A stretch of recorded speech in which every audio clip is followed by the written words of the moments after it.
ਸਤਨਾਮ ਸ਼੍ਰੀ ਵਾਹਿਗੁਰੂ ਸਾਹਿਬ JIO.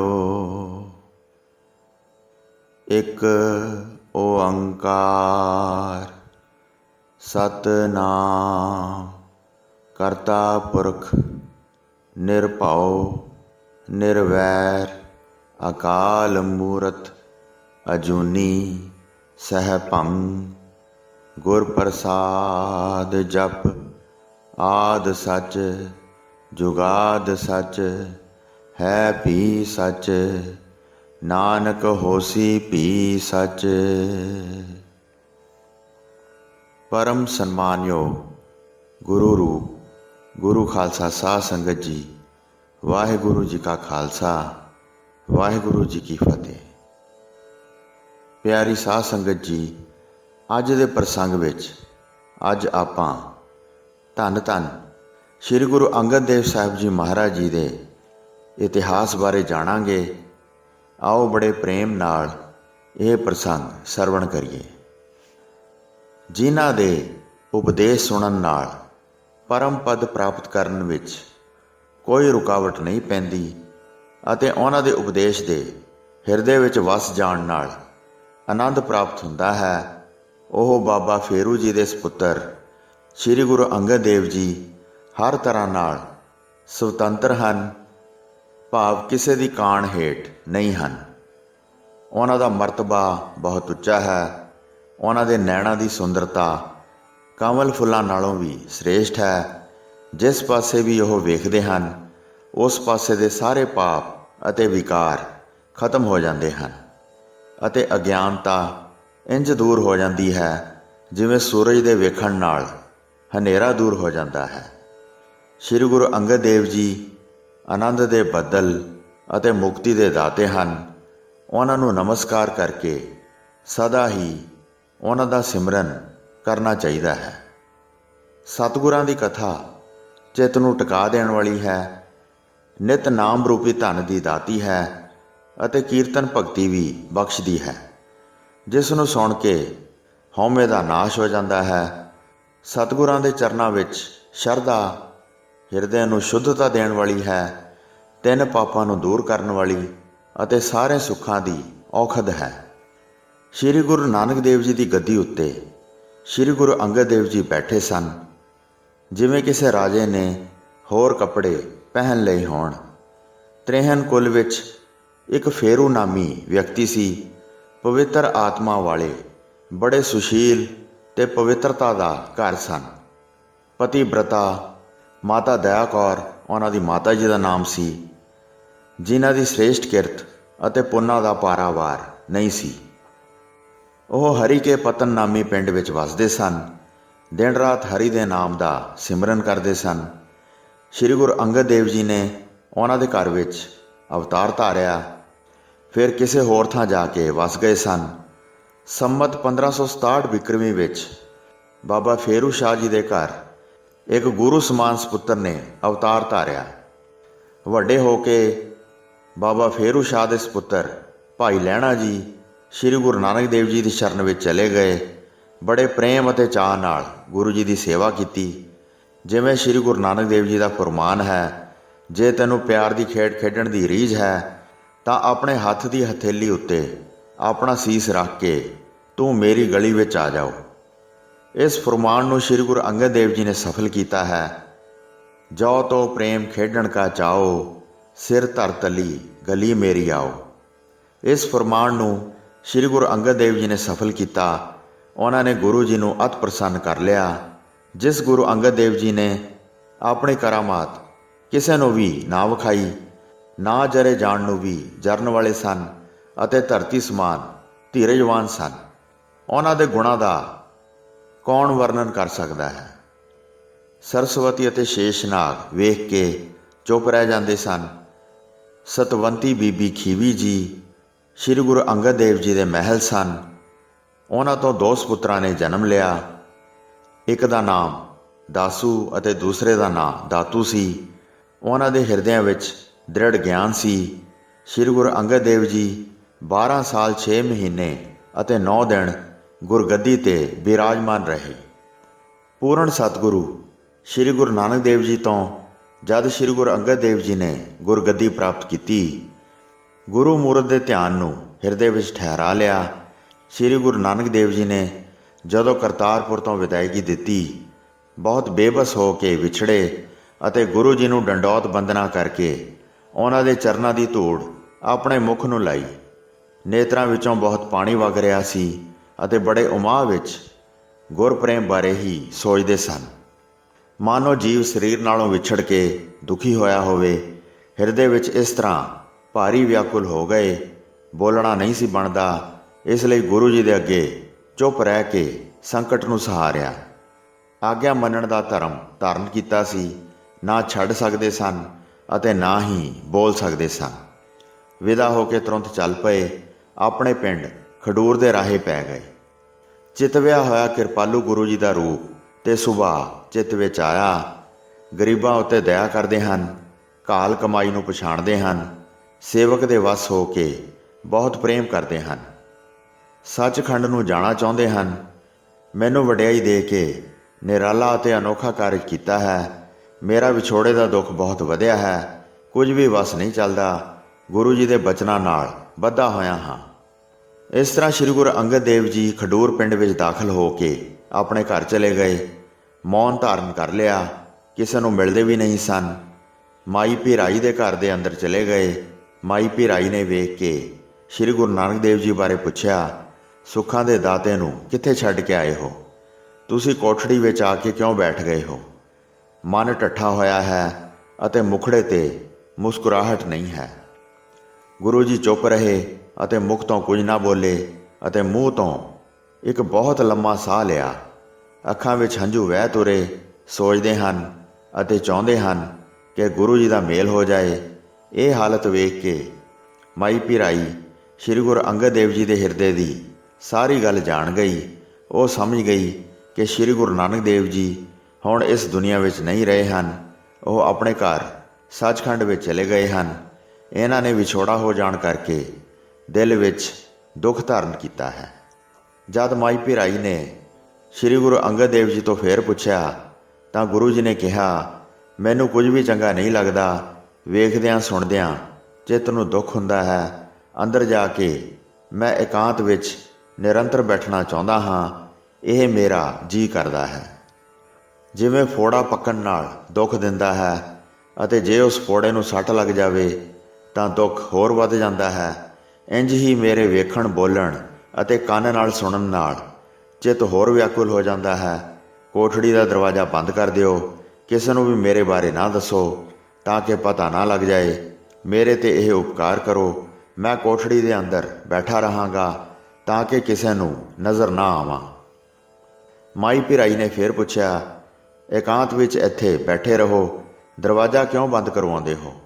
ਦੁੱਖ ਪਾਓਗੇ, ਇਹ ਗੱਲ ਚੰਗੀ ਨਹੀਂ ਲੱਗਦੀ। ਕੰਨਾਂ ਨਾਲ ਉਸ ਦੀ ਗੱਲ ਸੁਣੀ ਪਰ ਚੁੱਪ ਰਹੇ। ਫਿਰ ਕੋਈ ਵਚਨ ਨਾ ਕੀਤੇ। ਦੋਵੇਂ ਅੱਖਾਂ ਬੰਦ ਕਰਕੇ ਇੰਝ ਬੈਠੇ ਰਹੇ, ਮਾਨੋ ਸ਼ਿਵ ਜੀ ਦੀ ਮੂਰਤੀ ਧਿਆਨ ਲਾਈ ਬੈਠੀ ਹੋਵੇ। ਭਾਵ ਗੁਰੂ ਜੀ ਨੇ ਅਟਲ ਸਮਾਧੀ ਲਾ ਲਈ। ਗੁਰੂ ਜੀ ਦਾ ਪੱਖ ਸਮਝ ਕੇ ਮਾਈ ਭੀਰਾਈ ਨੇ ਦਰਵਾਜ਼ੇ ਨੂੰ ਚਿਣ ਕੇ ਬੰਦ ਕਰ ਦਿੱਤਾ। ਫਿਰ ਗਾਰੇ ਨਾਲ ਲਪਾਈ ਕਰਕੇ ਸਾਰੇ ਦਰਵਾਜ਼ੇ ਨੂੰ ਚੰਗੀ ਤਰ੍ਹਾਂ ਇਕਸਾਰ ਕਰ ਦਿੱਤਾ। ਕੋਈ ਵੀ ਦਰਵਾਜ਼ੇ ਨੂੰ ਨਹੀਂ ਸੀ ਲੱਭ ਸਕਦਾ। ਜਿਵੇਂ ਗੁਰੂ ਜੀ ਚਾਹੁੰਦੇ ਸਨ, ਦਰਵਾਜ਼ੇ ਨੂੰ ਉਸ ਤਰ੍ਹਾਂ ਕਰ ਦਿੱਤਾ। ਇਸ ਤਰ੍ਹਾਂ ਅਲੋਪ ਹੋਇਆਂ ਨੂੰ 6 ਮਹੀਨੇ ਬੀਤ ਗਏ। ਕਿਸੇ ਨੂੰ ਵੀ ਦਿਖਾਈ ਨਾ ਦਿੱਤੇ। ਬਾਬਾ ਬੁੱਢਾ ਜੀ ਤੇ ਹੋਰ ਜਿਹੜੇ ਗੁਰੂ ਦੇ ਸਿੱਖ ਸਨ, ਉਹ ਸਾਰੇ ਇਕੱਠੇ ਹੋਏ। ਗੁਰੂ ਜੀ ਦੀ ਸੂਰਤ ਕਿਤੇ ਨਜ਼ਰ ਨਹੀਂ ਸੀ ਆ ਰਹੀ। ਭਟਕਦਿਆਂ ਦੇ ਹਿਰਦੇ ਮੁਰਝਾ ਗਏ ਸਨ। ਸਾਰਿਆਂ ਨੇ ਮਿਲ ਕੇ ਵਿਚਾਰ ਕੀਤੀ।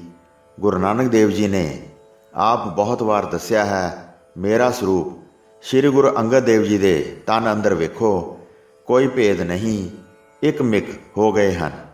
ਜਿਹੜਾ ਮੇਰਾ ਸੇਵਨ ਕਰਨਾ ਚਾਹੁੰਦੇ ਹਨ, ਉਹ ਸ੍ਰੀ ਗੁਰੂ ਅੰਗਦ ਦੇਵ ਜੀ ਦਾ ਸੇਵਨ ਕਰਨ। ਬਾਬਾ ਬੁੱਢਾ ਜੀ ਨੇ ਕਿਹਾ, ਆਪਣੇ ਥਾਂ 'ਤੇ ਸਥਾਪਿਤ ਕੀਤਾ ਹੈ ਤਾਂ ਹੀ ਆਪ ਉਹਨਾਂ ਦੇ ਸਰੀਰ ਵਿੱਚ ਦਾਖਲ ਹੋਏ ਹਨ।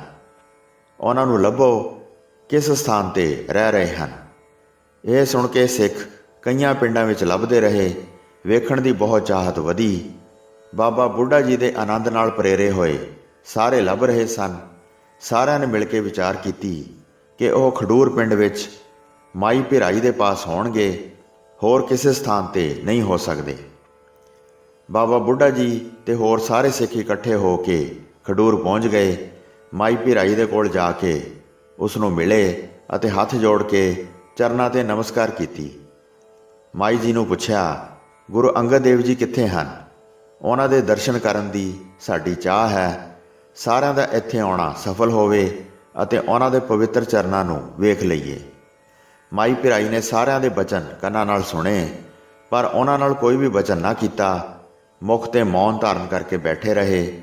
ਜਿਹੜਾ ਸਿੱਖਾਂ ਦਾ ਸਮੂਹ ਉਹਨਾਂ ਦੇ ਘਰ ਅੰਦਰ ਖੜਾ ਸੀ, ਉਹਨਾਂ ਨਾਲ ਨਾ ਬੋਲੇ। ਤਦ ਸਾਰੇ ਸਿੱਖ ਜਾਣ ਗਏ ਕਿ ਸ੍ਰੀ ਗੁਰੂ ਅੰਗਦ ਦੇਵ ਜੀ ਉੱਥੇ ਹੀ ਕਿਸੇ ਥਾਂ 'ਤੇ ਬੈਠੇ ਸਨ।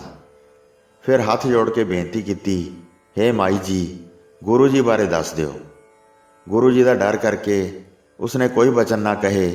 ਤਦ ਸਾਰਿਆਂ ਨੇ ਮਿਲ ਕੇ ਇਸ ਗੱਲ 'ਤੇ ਵਿਚਾਰ ਕੀਤੀ ਕਿ ਇਸ ਨੂੰ ਸ੍ਰੀ ਗੁਰੂ ਅੰਗਦ ਦੇਵ ਜੀ ਨੇ ਮਨਾ ਕੀਤਾ ਹੈ, ਇਸ ਲਈ ਉਹਨਾਂ ਦੀ ਮਰਜ਼ੀ ਬਗੈਰ ਇਹ ਕਦੇ ਵੀ ਨਹੀਂ ਦੱਸਣਗੇ। ਬਾਬਾ ਬੁੱਢਾ ਜੀ ਕੋਠੜੀ ਦੇ ਚਾਰ ਚੁਫੇਰੇ ਇੱਧਰ ਉੱਧਰ ਵੇਖ ਕੇ ਸਮਝ ਗਏ ਕਿ ਗੁਰੂ ਜੀ ਇਸ ਥਾਂ ਵਿੱਚ ਹੀ ਬੰਦ ਹੋਏ ਬੈਠੇ ਹਨ। ਫਿਰ ਨਿਰਣਾ ਕਰਕੇ ਸਾਰੇ ਸਿੱਖਾਂ ਨੂੰ ਮਿਲੇ ਅਤੇ ਕਿਹਾ, ਗੁਰੂ ਜੀ ਨਿਸ਼ਚੇ ਹੀ ਇਸ ਕੋਠੜੀ ਵਿੱਚ ਹਨ। ਫਿਰ ਬੰਦਨਾ ਕਰਕੇ ਬੇਨਤੀ ਕੀਤੀ, ਮੇਰਾ ਨਾਮ ਬੁੱਢਾ ਹੈ, ਸਮਝ ਕੇ ਹੀ ਇੱਥੇ ਆਇਆ ਹਾਂ। ਸ੍ਰੀ ਗੁਰੂ ਨਾਨਕ ਦੇਵ ਜੀ ਨੇ ਮੈਨੂੰ ਵਰ ਦਿੱਤਾ ਸੀ, ਮੈਂ ਜਿੱਥੇ ਵੀ ਹੋਵਾਂਗਾ ਉੱਥੇ ਹੀ ਤੁਸੀਂ ਮੈਨੂੰ ਲੱਭ ਲਵੋਗੇ, ਕਿਉਂਕਿ ਤੁਸੀਂ ਸਦਾ ਮੇਰੀ ਸੰਗਤ ਕਰਦੇ ਹੋ। ਜੋ ਰੂਪ ਮੈਂ ਧਾਰਨ ਕਰਾਂ ਤੁਹਾਥੋਂ ਲੁਕਿਆ ਨਹੀਂ ਰਹਾਂਗਾ। ਜਦ ਤੋਂ ਤੁਸੀਂ ਅਲੋਪ ਹੋਏ ਹੋ ਤਦ ਤੋਂ ਤੁਹਾਨੂੰ ਵੇਖੇ ਬਿਨਾਂ ਅਸੀਂ ਬਹੁਤ ਵਿਆਕੁਲ ਹੋਏ ਹਾਂ। ਤੁਸੀਂ ਇੱਥੇ ਆ ਕੇ ਗੁਪਤ ਹੋ ਕੇ ਰਹਿ ਰਹੇ ਹੋ। ਸੰਗਤ ਆਪਣੇ ਅਧੀਰ ਮਨ ਲੈ ਕੇ ਕਿੱਥੇ ਜਾਵੇ? ਬਹੁਤ ਲੱਭਦੇ ਫਿਰਦੇ ਚਿੰਤਤ ਹੋਏ ਹਾਂ। ਇਹ ਵੇਖ ਨਹੀਂ ਰਹੇ ਕਿ ਆਪ ਜੀ ਕਿਸ ਥਾਂ ਹੋ। ਬਾਹਰ ਆ ਕੇ ਆਪਣਾ ਰੂਪ ਦਿਖਾਓ ਤਾਂ ਕਿ ਸੇਵਾ ਕਰਕੇ ਸਿੱਖ ਵੱਡਾ ਆਨੰਦ ਪ੍ਰਾਪਤ ਕਰਨ। ਇਹ ਕਹਿ ਕੇ ਬਾਬਾ ਬੁੱਢਾ ਜੀ ਨੇ ਚਿਣਿਆ ਹੋਇਆ ਬੰਦ ਦਰਵਾਜ਼ਾ ਉਖਾੜ ਕੇ ਖੋਲ੍ਹ ਲਿਆ। ਅੰਦਰ ਵੇਖਿਆ ਤਾਂ ਗੁਰੂ ਜੀ ਡੂੰਘੀ ਸਮਾਧੀ ਲਾ ਕੇ ਬੈਠੇ ਸਨ, ਮਾਨੋ ਕੈਲਾਸ਼ ਪਰਬਤ 'ਤੇ ਸ਼ਿਵ ਜੀ ਬਿਰਾਜਮਾਨ ਸਨ।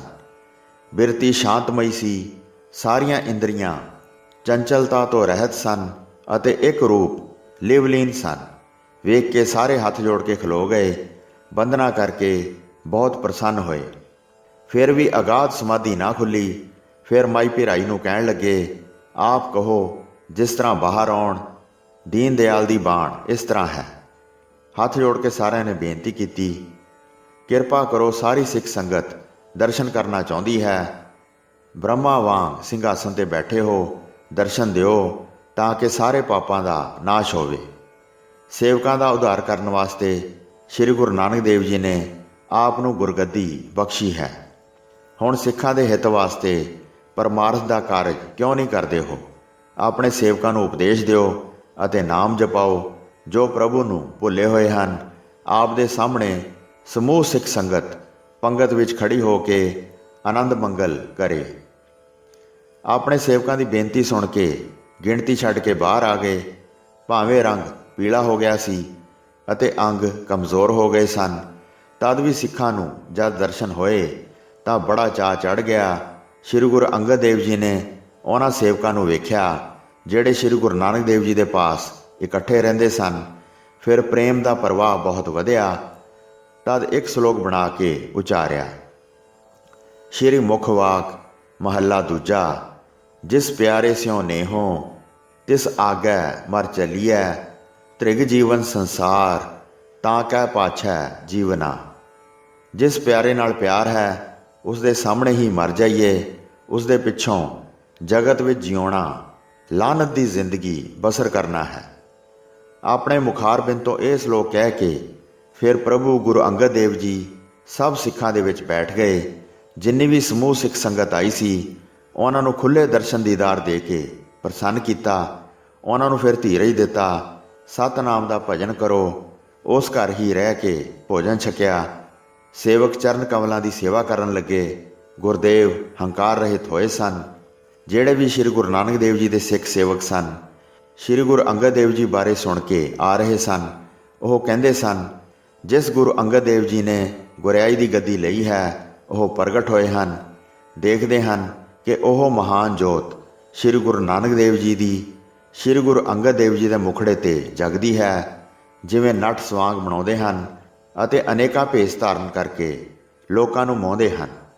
1 ਮਹੀਨੇ ਬਾਅਦ ਗੁਰਿਆਈ ਦੇ ਰੱਥ ਉੱਤੇ ਗੁਰੂ ਰੂਪੀ ਦੂਸਰੇ ਸੂਰਜ ਬਿਰਾਜ ਰਹੇ ਹਨ। ਮੋਹ ਰੂਪੀ ਹਨੇਰੇ ਨੂੰ ਉਹ ਦੂਰ ਕਰਦੇ ਹਨ ਅਤੇ ਪਾਪਾਂ ਰੂਪੀ ਚੋਰ ਤੁਰੰਤ ਭੱਜ ਰਹੇ ਹਨ। ਜਿਵੇਂ ਸਾਰੀ ਪ੍ਰਿਥਵੀ ਦਾ ਚੱਕਰਵਰਤੀ ਵੱਡਾ ਰਾਜਾ ਪਹਿਲੀ ਪੋਸ਼ਾਕ ਛੱਡ ਕੇ ਸੁੰਦਰ ਅਤੇ ਨਵੀਨ ਸਰੀਰ ਧਾਰਨ ਕਰਕੇ ਬੜਾ ਸੁੰਦਰ ਸਜ ਕੇ ਸਭਾ ਵਿੱਚ ਬਿਰਾਜਮਾਨ ਹੁੰਦਾ ਹੈ, ਉਸ ਤਰ੍ਹਾਂ ਹੀ ਗੁਰੂ ਜੀ ਦੂਸਰਾ ਰੂਪ ਧਾਰਨ ਕਰਕੇ ਬਿਰਾਜਿਤ ਹਨ, ਜਿਸ ਨੂੰ ਪੂਜ ਕੇ ਸਿੱਖ ਸੁਖੀ ਹੋ ਰਹੇ ਹਨ। ਸਮੂਹ ਸਿੱਖ ਸੇਵਕ ਸ੍ਰੀ ਗੁਰੂ ਨਾਨਕ ਦੇਵ ਜੀ ਅਤੇ ਸ੍ਰੀ ਗੁਰੂ ਅੰਗਦ ਦੇਵ ਜੀ ਨੂੰ ਇੱਕ ਹੀ ਰੂਪ ਜਾਣਦੇ ਹਨ ਅਤੇ ਨੀਚ ਨਿੰਦਕ ਇਹ ਵੇਖ ਕੇ ਸ਼ਰਮਸਾਰ ਹੋ ਕੇ ਰਹਿ ਜਾਂਦੇ ਹਨ। ਜੋਤ ਤੋਂ ਜੋਤ ਪ੍ਰਕਾਸ਼ ਰਹੀ ਹੈ, ਜਿਵੇਂ ਇੱਕ ਮਸ਼ਾਲ ਤੋਂ ਦੂਸਰੀ ਮਸ਼ਾਲ ਜਗਦੀ ਹੈ। ਬਾਬਾ ਬੁੱਢਾ ਜੀ ਨਾਲ ਸਦਾ ਗੋਸ਼ਟੀ ਕਰਦੇ ਰਹਿੰਦੇ ਸਨ। ਇੱਕ ਦਿਨ ਕਹਿਣ ਲੱਗੇ, ਜੋ ਸਿੱਖ ਸ੍ਰੀ ਸਤਿਗੁਰੂ ਨਾਨਕ ਦੇਵ ਜੀ ਦੇ ਮਹਾਨ ਚਰਿੱਤਰ ਜਨਮ ਆਦਿ ਬਾਰੇ ਜਾਣਦੇ ਹਨ, ਉਹ ਇੱਥੇ ਸਾਡੇ ਪਾਸ ਆ ਕੇ ਚੰਗੀ ਤਰ੍ਹਾਂ ਬਿਆਨ ਕਰਨ। ਤਦ ਸੁਖ ਪਾ ਕੇ ਬਾਬਾ ਬੁੱਢਾ ਜੀ ਨੇ ਕਿਹਾ, ਅਜਿਹਾ ਇੱਕ ਪੁਰਖ ਵੇਖਿਆ ਹੈ, ਭਾਈ ਬਾਲਾ ਨਾਮੀ ਜੱਟ ਤਲਵੰਡੀ ਵਿੱਚ ਰਹਿੰਦਾ ਹੈ। ਉਸਨੇ ਸ੍ਰੀ ਗੁਰੂ ਨਾਨਕ ਦੇਵ ਜੀ ਨਾਲ ਰਹਿ ਕੇ ਨਵਾਂ ਖੰਡਾਂ ਦੇ ਕੌਤਕ ਵੇਖੇ ਹਨ। ਉਹ ਸਦਾ ਹੀ ਸਤਿਗੁਰੂ ਨਾਨਕ ਦੇਵ ਜੀ ਨਾਲ ਰਿਹਾ ਹੈ। ਉਹ ਜਦ ਤੁਹਾਡੇ ਦਰਸ਼ਨਾਂ ਨੂੰ ਇੱਥੇ ਆਵੇ ਤਾਂ ਉਸ ਪਾਸੋਂ ਸਾਰਾ ਬਿਰਤਾਂਤ ਸੁਣ ਲੈਣਾ, ਜਿਵੇਂ ਪ੍ਰਭੂ ਗੁਰੂ ਨਾਨਕ ਦੇਵ ਜੀ ਇਸ ਸੰਸਾਰ ਵਿੱਚ ਵਿਚਰਦੇ ਰਹੇ ਹਨ। ਇੰਜ ਵਿਚਾਰ ਕਰਦਿਆਂ ਜਦ ਭਾਈ ਬਾਲਾ ਜੀ ਆਏ ਤਾਂ ਉਹਨਾਂ ਨੇ ਸਾਰਾ ਗੁਰੂ ਪ੍ਰਸੰਗ ਸੁਣਾਇਆ।